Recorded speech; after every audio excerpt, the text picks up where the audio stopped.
జై శ్రీమన్నారాయణ. సీతమ్మ శ్రీరామచంద్రుడితో చెబుతోంది, రామా, ఆయుధము దగ్గర పెట్టుకోవటం వలన ఆ మునికి ఆ రకంగా వైపరీత్యం ఏర్పడింది.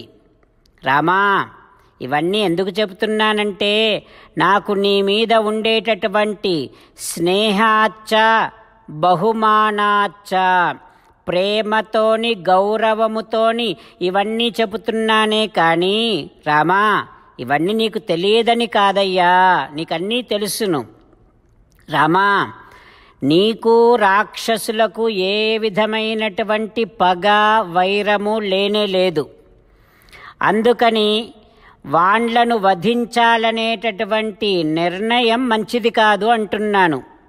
అపరాధం వినాహంతుం లోకాన్, అపరాధము లేకుండానే ప్రాణులను హింసించటం అనేటటువంటిది నా కామయే, నాకిష్టం లేదు రామా. అయితే రామా, నువ్వు క్షత్రియుడివి, మునులను కాపాడాలి, తప్పదు. అయితే దానికోసమని మునులను బాధించేటటువంటి వారిని అదిలించు, పారద్రోలేటటువంటి ప్రయత్నం చెయ్యి. దానికోసమని ఉపయోగించిన ఆయుధాలని, అంతేకాని వారిని సంహరించడం కోసం ఉపయోగించొద్దు రామా. క్వచ శస్త్రం క్వచ వనం, ఆయుధమెక్కడా వనమెక్కడా? రామా, వనాలలో తపోధర్మాన్ని పాటించాలి కానీ ఆయుధాలు పట్టుకుంటానంటావేమిటి రామా? ఇది పరస్పర విరుద్ధంగా లేదా? హో రామా, క్వచ క్షాత్రం తపఃక్వచ, క్షత్రియ ధర్మం ఎక్కడా, తపోధర్మం ఎక్కడ రామా? వనాలలో తపోధర్మాన్నే ఆచరించాలి. నువ్వు రాజ్యానికి వెళ్ళిన తర్వాత క్షత్రియ ధర్మాన్ని ఆచరించవచ్చు.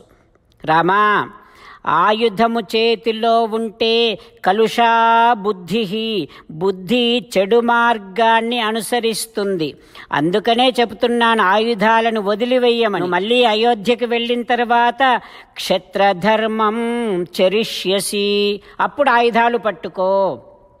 రామా, నువ్వు ఈ తపోవనాలలో ఉన్నంతకాలము తపస్సు చేస్తే, మునిధర్మాన్నే పాటిస్తే, అక్షయాతు భవేత్ ప్రీతి శ్వశురయోర్మమా, మా అత్తగారు మామగారు కూడా చాలా సంతోషిస్తారు నువ్వు మునిధర్మాన్ని పాటిస్తే.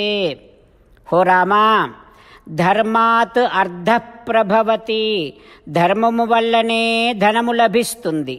రామా, ధర్మాత్ ప్రభవతే సుఖం, ధర్మము వల్లనే సుఖాలు లభిస్తాయి. ధర్మేణ లభతే సర్వం, రామా, ధర్మం వల్ల అన్నీ లభిస్తాయి రామా. ధర్మసారం ఇదం జగత్, ఈ ప్రపంచములో ధర్మము వల్ల లభించినటువంటిదంటూ ఏమీ లేదు. ఈ ప్రపంచము ధర్మమే సారముగా ఉన్నటువంటిది, అన్నింటికీ మూలము ధర్మమే అన్నటువంటిది ఈ ప్రపంచము రామా. హో రామా, అందుకనే ప్రయత్నపూర్వకముగా నియమాలను ఆచరిస్తూ, సంప్రదాయాలను పాటిస్తూ, ఆచారాలని పాటిస్తూ ధర్మాన్ని ఆచరించాలి రామా. ప్రతి ఒక్కరూ కూడా ధర్మాన్ని ఆ రకంగా సంపాదించాలే కానీ ఈ నియమాలన్నీ మాకెందుకు, ఉన్నంతకాలం హాయిగా సుఖంగా ఉంటాము అనంటే నా సుఖాత్ లభ్యతే సుఖం రామా.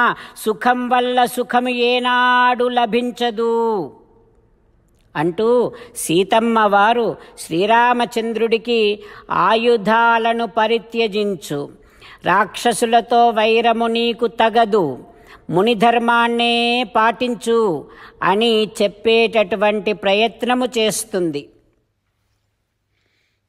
సీతారామచంద్రులను మనసారా ధ్యానము చేస్తూ పరమదయాలువు పరమశివుడు చెప్పిన పరమపావన రామనామాన్ని చెబుతూ మనము రామనామ గానము చేస్తూ ఉంటే అదిగో సీతారామచంద్రులు, పార్వతీ పరమేశ్వరులు, ఆంజనేయస్వామి, సకల దేవతలు, పితృదేవతలు, మహర్షులు, ఆచార్యులు, భాగవతోత్తములు అందరూ మనని చూసి ఆనందముతో అనుగ్రహిస్తున్నటువంటి దృశ్యాన్ని భావన చేస్తూ నోరారా రామనామగానము చేద్దాం.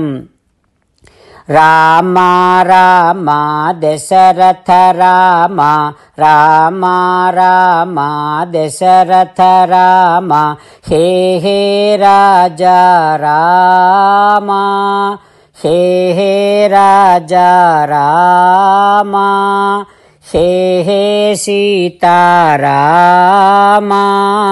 హే హే సీతారామ. జై శ్రీమన్నారాయణ. భక్తులకు ప్రత్యేకమైనటువంటి విజ్ఞాపన. మీకు అన్ని విషయాలలో వెంటనే మంచి ఫలితాలు రావాలి అనంటే ప్రతిరోజు 1 నిమిషం వెచ్చించి నారాయణాస్త్రాన్ని చదవండి. ఇక మీకు తిరిగే ఉండదు. నారాయణాస్త్రాన్ని పొందడానికి మీరేం చేయాలంటే నారాయణాస్త్రం అనే వెబ్సైట్కి వెళ్ళి మీ పేరు, మీ ఈమెయిల్ ఇస్తే మీ ఈమెయిల్కి నారాయణాస్త్రం PDF వస్తుంది. అందులో ఒక రామాయణ శ్లోకం, ఒక గీతా శ్లోకం, ఒక విష్ణునామం ఉంటాయి. ఆ మూడింటిని కలిపి నారాయణాస్త్రం అంటాం. ప్రతి ఒక్కరికి వేరువేరు శ్లోకాలను ఇస్తున్నాం.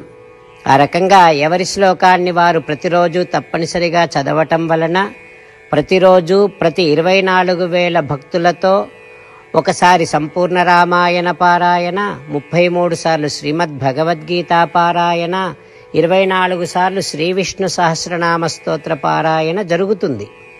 ప్రతి ఒక్కరికి అంతటి విశేష ఫలితము ప్రతిరోజు లభిస్తుంది. అందుకని మీరు, మీ కుటుంబ సభ్యులు అందరూ ఒక్కొక్కరు ఒక్కొక్క నారాయణాస్త్రాన్ని వెంటనే పొందండి. జై శ్రీమన్నారాయణ. శ్రీమద్ భగవద్గీత సారాంశముగా 18వ అధ్యాయములో 65 నుంచి 69 శ్లోకముల ద్వారా శ్రీకృష్ణ భగవానుడు మనందరినీ ఒక 8 పనులు చేయమని చెబుతూ పరమాత్మ ఈ రకంగా అంటూ ఉన్నాడు. ఎవరెవరైతే నేను చెప్పిన ఈ 8 పనులు చేస్తారో వారందరూ నాకు చాలా ఇష్టమైన వారవుతారు. అప్పుడు వారిని నేను సకల పాపముల నుండి, సకల దుఃఖముల నుండి విముక్తులను చేసి నా అంతటి వారిగా చేసుకుంటా, తరగని ఆనందాన్ని అనుభవింపచేస్తా.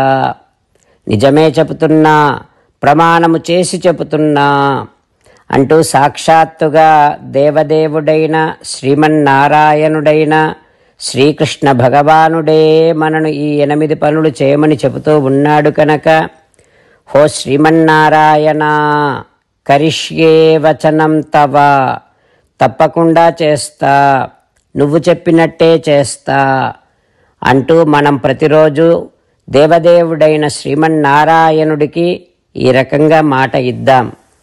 హో శ్రీమన్నారాయణ, నువ్వు చెప్పినట్టే నేను నిన్నే సంతతము ధ్యానము చేస్తూ ఉంటా. హో శ్రీమన్నారాయణ, నువ్వు చెప్పినట్టే నేను నీ భక్తుడిగానే ఉంటా. హో శ్రీమన్నారాయణ, నువ్వు చెయ్యమన్నట్టే నేను నా విధులను, కర్తవ్యాలను నీ సేవగా, నీ తృప్తి కోసమనే సక్రమంగా నిర్వర్తిస్తూ ఉంటా. హో శ్రీమన్నారాయణ, నువ్వు చెప్పినట్టే నేను నీవాడిని అనే మహావిశ్వాసాన్ని సంతతము కలిగి ఉంటూ నా హృదయములో నీకే నమస్కరిస్తూ ఉంటా. హో శ్రీమన్నారాయణ, మామేకం శరణం వ్రజ, నన్నొక్కడిని మాత్రమే శరణు వేడుకో అని నువ్వే అన్నావు కనుక నేను నిన్ను ఒక్కడిని మాత్రమే శరణు వేడుకుంటా. హో శ్రీమన్నారాయణ, మా శుచః, ఇక దుఃఖించకు అని నువ్వే నాకు భరోసా ఇస్తూ ఉన్నావు కనుక నేను ఇక దుఃఖించను. హో శ్రీమన్నారాయణ, నువ్వు చెప్పినట్టే నువ్వు నా కోసమని చెప్పిన శ్రీమద్భగవద్గీతను ఎప్పుడో ఒక్కసారి కాకుండా ప్రతిరోజు కనీసం 1 శ్లోకాన్నైనా అనుసంధానము చేస్తూ గీతోపదేశాన్ని జ్ఞాపకం చేసుకుంటూ ఉంటా. హో శ్రీమన్నారాయణ, నువ్వు చెప్పినట్టే నువ్వందరి కోసమని చెప్పిన శ్రీమద్భగవద్గీతను తెలియని భక్తులందరికీ తెలియచేసే నా వంతు ప్రయత్నాన్ని నిరంతరము కొనసాగిస్తూనే ఉంటా. ఓ శ్రీమన్నారాయణ, నేను నువ్వు చెప్పినట్టే చేస్తా, నీకు నచ్చినట్టే ప్రవర్తిస్తా, నీకోసమే పని చేస్తూ ఉంటా. కరిష్యే వచనం తవ. సర్వం శ్రీకృష్ణార్పణమస్తు. జై శ్రీమన్నారాయణ.